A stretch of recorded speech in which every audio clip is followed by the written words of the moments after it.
할렐루야. 룻기 이야기를 이어갑니다. 제가 다음 주일 자리를 잠시 비워서 오늘 2장과 3장을 좀 함께 다루고요.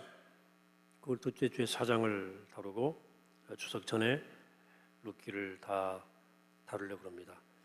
오늘 한꺼번에 진도가 좀 많이 나가니까요. 집중했었으면 좋겠습니다. 베들레헴에 정착한 나오미가 또 룻은 예상대로 참 먹고 살기가 만만치 않았습니다. 룻은 가만히 있을 수 없어서 시어머니께 허락을 받고 이삭 줍기로 나섭니다. 옛날 우리나라도 보릿고개라 그래서요, 1년 가운데 보리 수확 직전에 가장 먹을 게 없었습니다.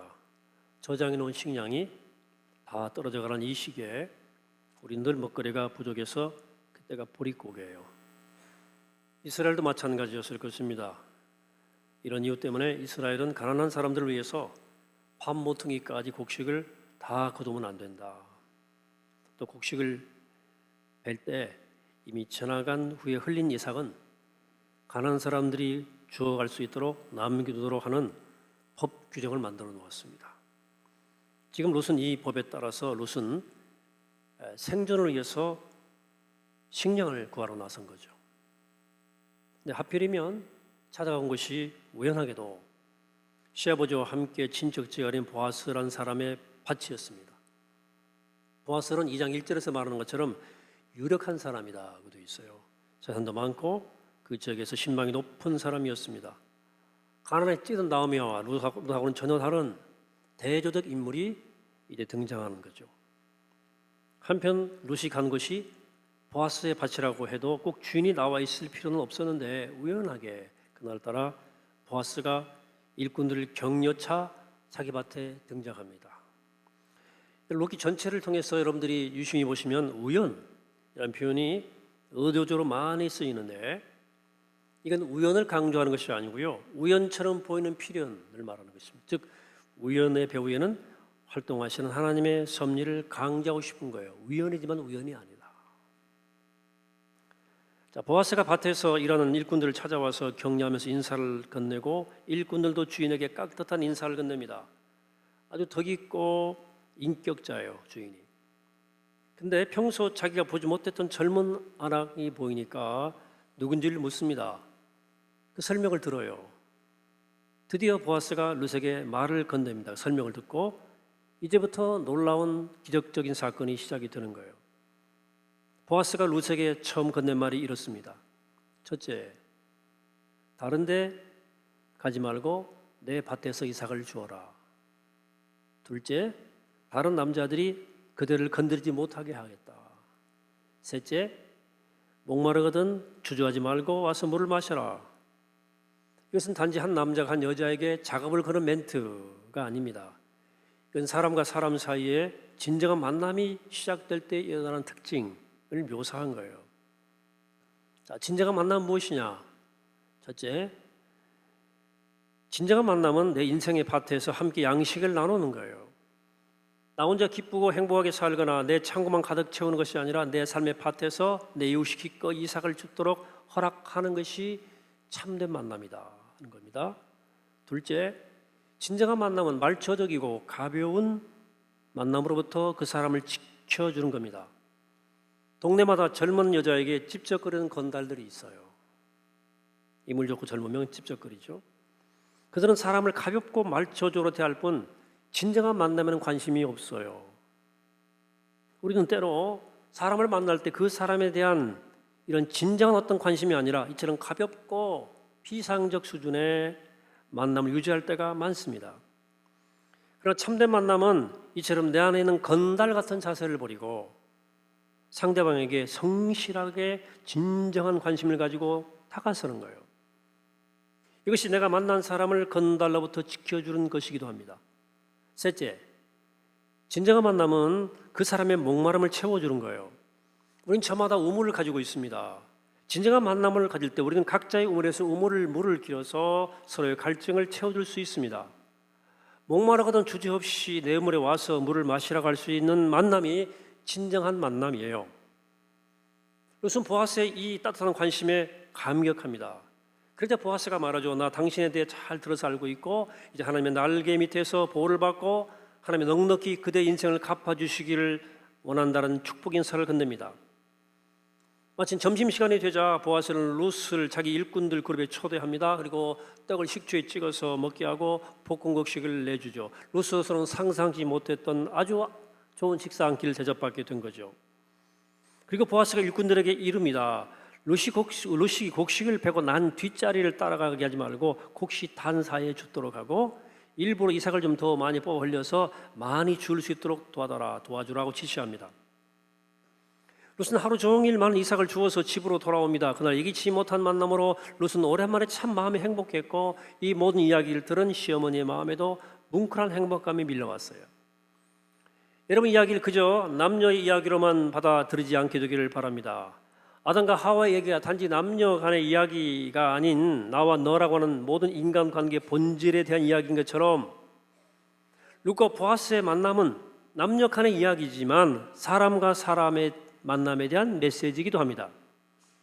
두 사람은 예기치 못한 만남을 통해서 삶이 환히 밝아져요. 룻의 칙칙한 삶에 한 줄기 빛이 비치고 보아스의 뻔하고 지루한 삶에도 화사한 빛이 쏟아 더 들어오더라고요. 그들 속에 있는 진심과 정성과 관심이 나누어지기 시작합니다.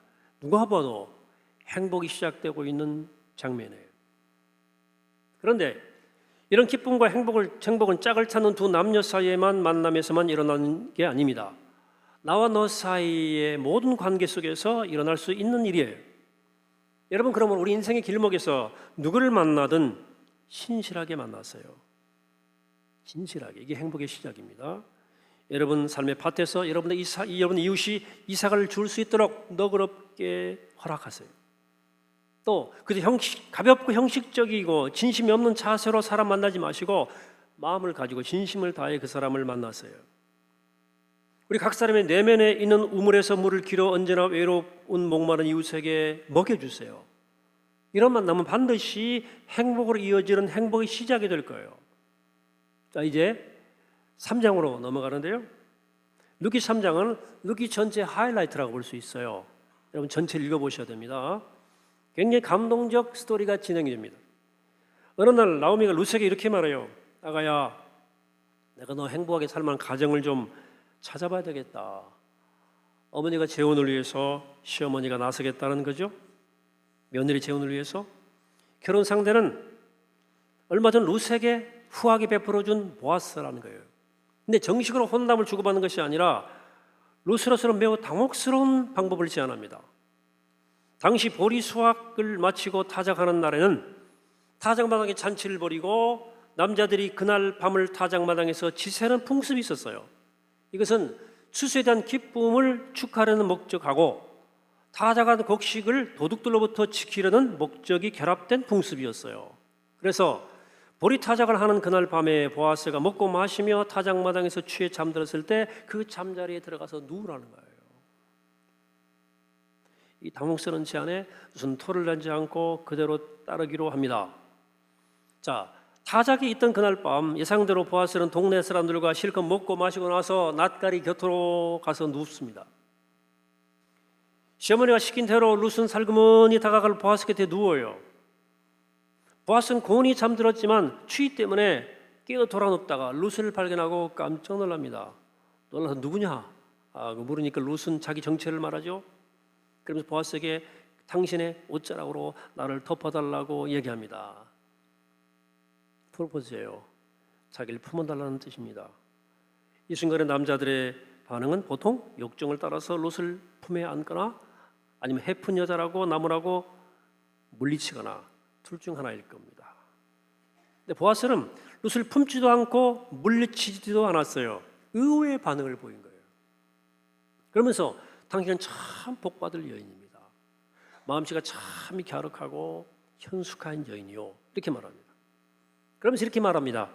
집안관으로서 그들을 맡아야 할 책임이 4개 있지만 그들을 맡아야 할 사람이 더 가까운 친척이 있는데 먼저 그에게 물어보고 그가 맡겠다면 그리하고 맞지 않으면 그때는 내가 당신을 맡겠소.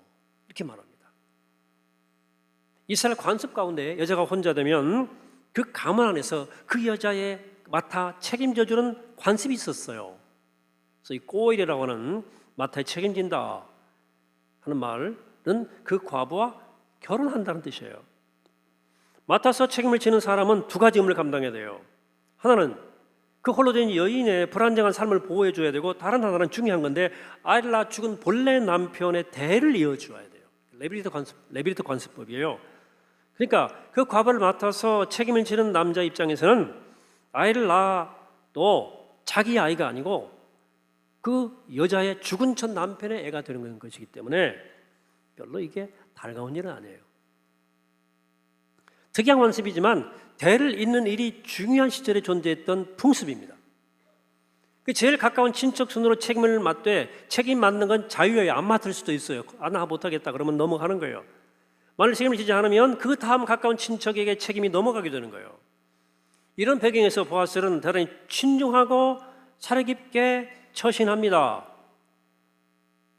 나보다 더 가까운 친척이 있으니까 알아보자. 그리고 지금 벌어지고 있는 이 일을 누군가에게 들켜서는 안 되기 때문에 새벽까지 여기 누워 있어라. 남사스러운 일이니까. 새벽이 되자 보아스는 룻의 겉옷자락에 보리를 6대나 되어주고 돌아가겠어요. 룻이 집에서 돌아오자 시어머니 룻이 나오미가 이 어떻게 됐는가 하는 말 다그쳐 물어요. 룻은 일어난 일을 낱낱이 말해줍니다. 이 모든 이야기를 듣고 나오미 이렇게 말합니다. 아가야, 일이 어떻게 될지 확실히 할 때까지 너는 가만히 기다리고 있거라. 그 사람 아마 지금쯤 절대 가만히 있지는 않을 거다. 오늘 본문 3장의 마지막 절의 얘기거든요. 룻기 저자는 이 나오미의 입을 빌어서 믿음에 대한 정의 하나를, 중요한 정의를 내립니다. 믿음은 최선을 다한 후에 어떤 결과가 주어지든지 가만히 하나님의 뜻을 기다리는 거라. 우리가 최선을 다했으면 가만히 기다릴 때 하나님은 절대 가만히 있지 않으신다 하는 얘기입니다. 오늘 본문 말씀에는 고대 이스라엘의 독특한 풍습이 소개되어 있고 등장인물 세 사람의 행동이 매우 세밀하게 그려져 있기 때문에 이야기가 굉장히 집중이 되는 굉장히 재미있는 스토리예요.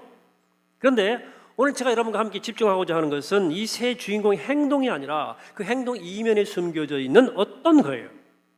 그것은 겉으로 드러나지 않지만 마음속 깊이 담겨있는 상대방을 향한 실로 섬세한 배려입니다. 이들이 서로를 위해서 얼마나 아름답게 배려하는지 제가 한 사람 한 사람 살필게요. 우선 룻을 위한 나오미의 배려입니다. 나오미는 룻이 행복하게 살 만한 가정을 꾸리기를 원했어요.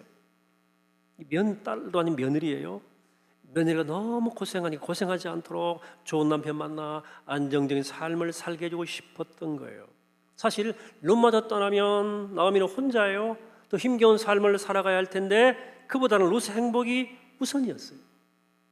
자, 그렇다면 정식으로 지방간에 혼담을 오가도록 주선해 주지 왜 늦은 밤에 타작마당에 누워 자는 남자 곁에 누우라고 그러냐 하는 거죠. 이게 문제죠.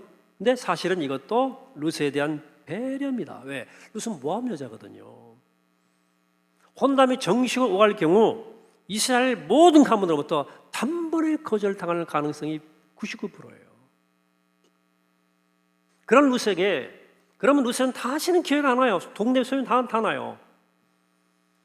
좀 떳떳하지 않지만 그날 밤에 보아스가 룻을 품어주기만 하면 모함 여자라 할지라도 거둬줄 수밖에 없을 거라고 판단한 거예요. 이 가여운 며느리가 짊어지고 살아갈 이 모압 출신이라는 이 피할 수 없는 처절한 운명, 그걸 돌파낼 수 있는 유일한 방법을 생각해낸 거예요. 이런 내막을 모르면 목적을 위해 수단방법 가리지 않는 이 몹쓸 시어머니, 이상한 시어머니네 그럴 수도 있지만 그 행동 이면에는 이토록 깊고 진지한 시어머니의 배려가 숨어 있는 거예요. 이번은 나오미의 룻에 대한 배려입니다. 자, 한밤중에 타작마당으로 내려가서 잠들어 있는 남자의 곁에 누우라고 하는 시어머니의 말을 들었을 때 기분이 어떻겠습니까? 여러분들이 룻이라면 부끄럽기도 하고 일단 또 화가 날 수도 있지 않았겠습니까? 이 방법밖에 없나? 쉽지 않았겠어요? 내가 혼자 살고 말지 내가 이 짓을 못하겠다 하는 생각이 들지 않았겠습니까? 잘못 오해받으면 창녀 취급받을 거거든요. 여자가 할 일이 아니죠. 보통 정상적인 여자가. 아무리 룻이지만 시어머니의 제안을 받아들이기가 결코 쉽지 않았을 거예요. 근데 룻은 군말 없이 시어머니의 뜻을 따릅니다.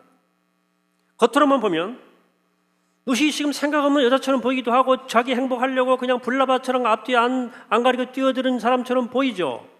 그러나 룻이 군말 없이 순종한 이면에는 사실 시어머니의 가문을 다시 일으키고자 하는 마음이 숨어 있어요.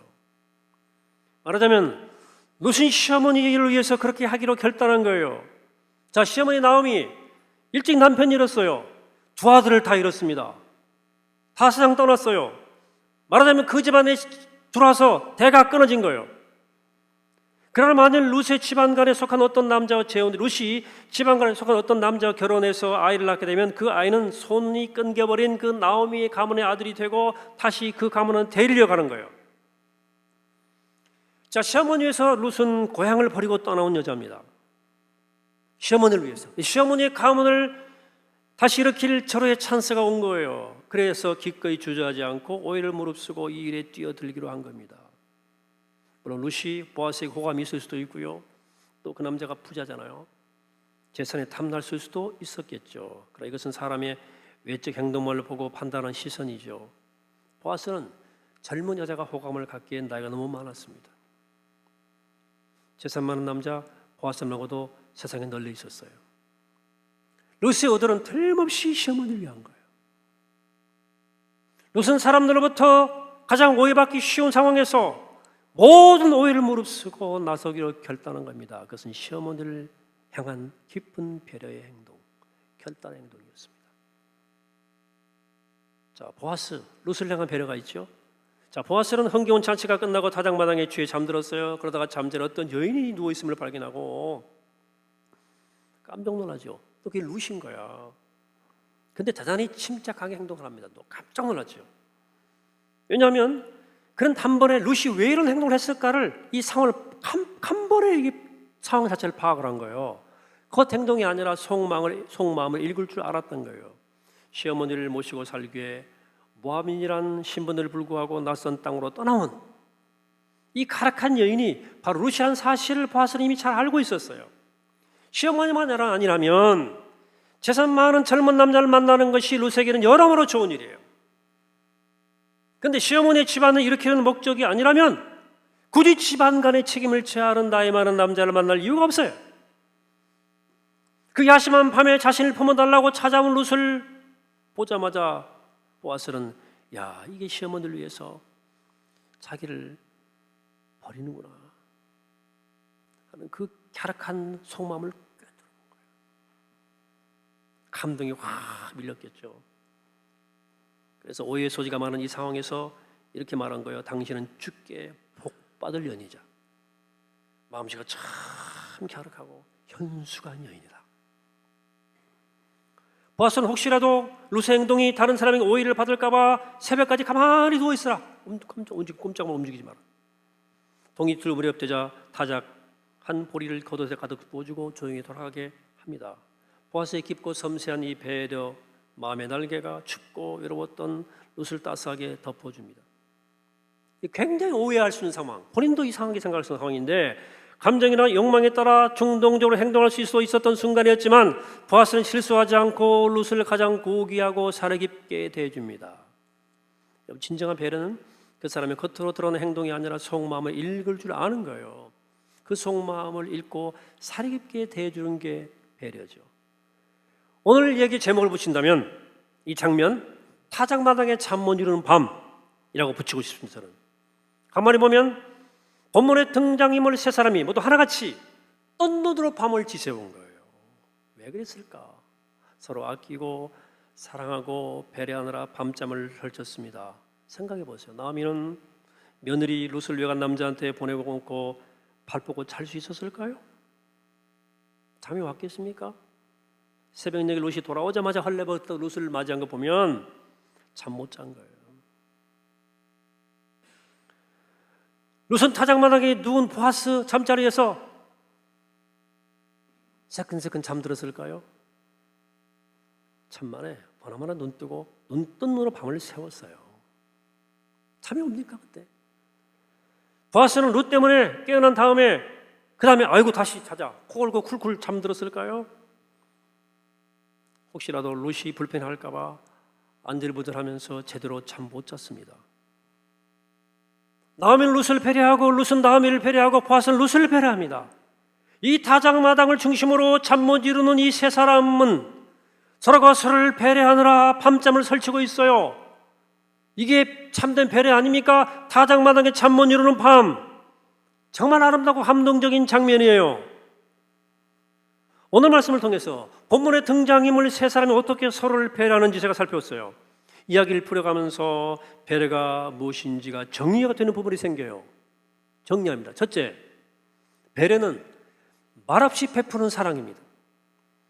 나오미, 룻, 보아스는 모두 말없이 상대방에게 마음을 쓸 뿐 서로에게 뭐라고 막 드러내거나 자랑질하지 않습니다. 여러분, 자기가 베푸는 선의를 자랑하거나 상대방이 알게 한다면 그건 더 이상 배려는 아닙니다. 배려는 아무도 모르게 베푸는 사랑이에요. 사랑은 드러나지 않게 말없이 베풀어질 때 진정한 거예요. 묘하게도요, 배려의 가치는 드러내면 그 순간에 물거품이 됩니다.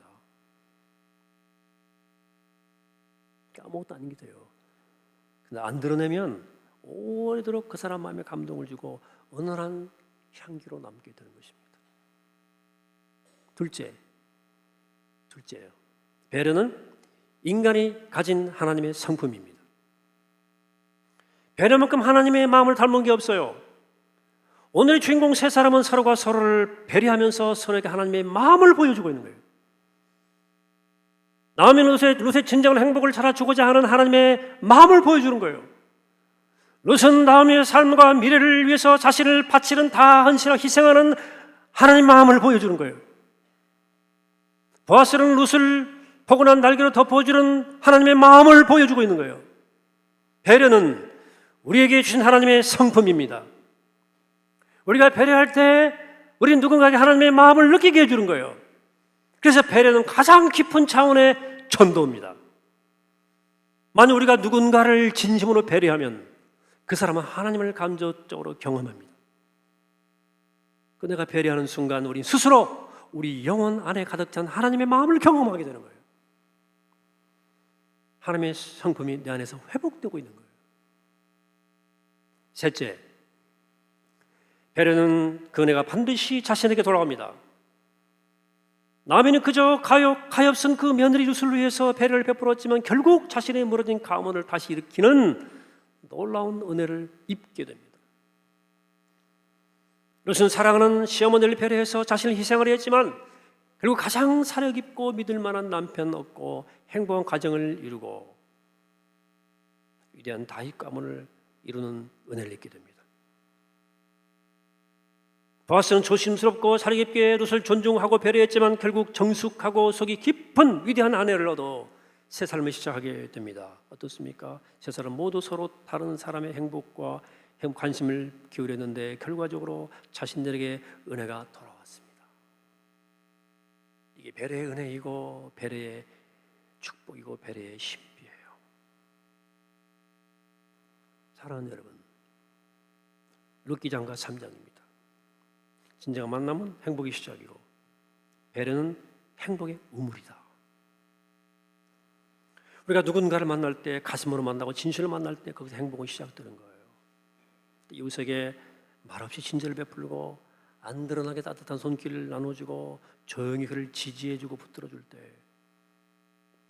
그렇게 깊고 깊은 우물에서 배려의 사랑을 길어 올려 이웃에게 나눠줄 때 배려 받는 사람도 행복해지고 배려 베푸는 사람도 행복해집니다.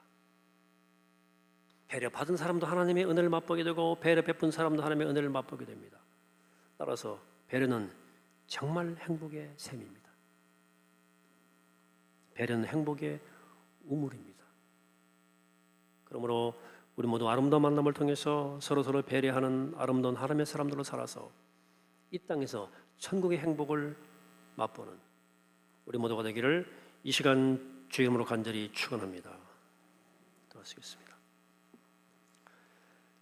걸어가시고 자비로우신 아버지 하나님, 오늘 주의 말씀을 듣습니다. 하나님, 나오미와 룻과 보아스의 모습 속에서 참 만남의 신비를 깨닫게 하시고 행복의 비밀을 깨닫게 도와주옵소서. 진정한 만남은 행복의 시작이고 진정한 배려는 행복의 우물입니다. 행복의 샘입니다. 그리스도의 마음을 가지고 서로서로를 배려하면서 행복의 우물을 가지고 이 땅의 천국을 경험해야 하는 주님의 귀한 백성들 되게 하여 주옵소서. 감사드리옵고 예수님의 이름으로 기도하옵나이다. 아멘.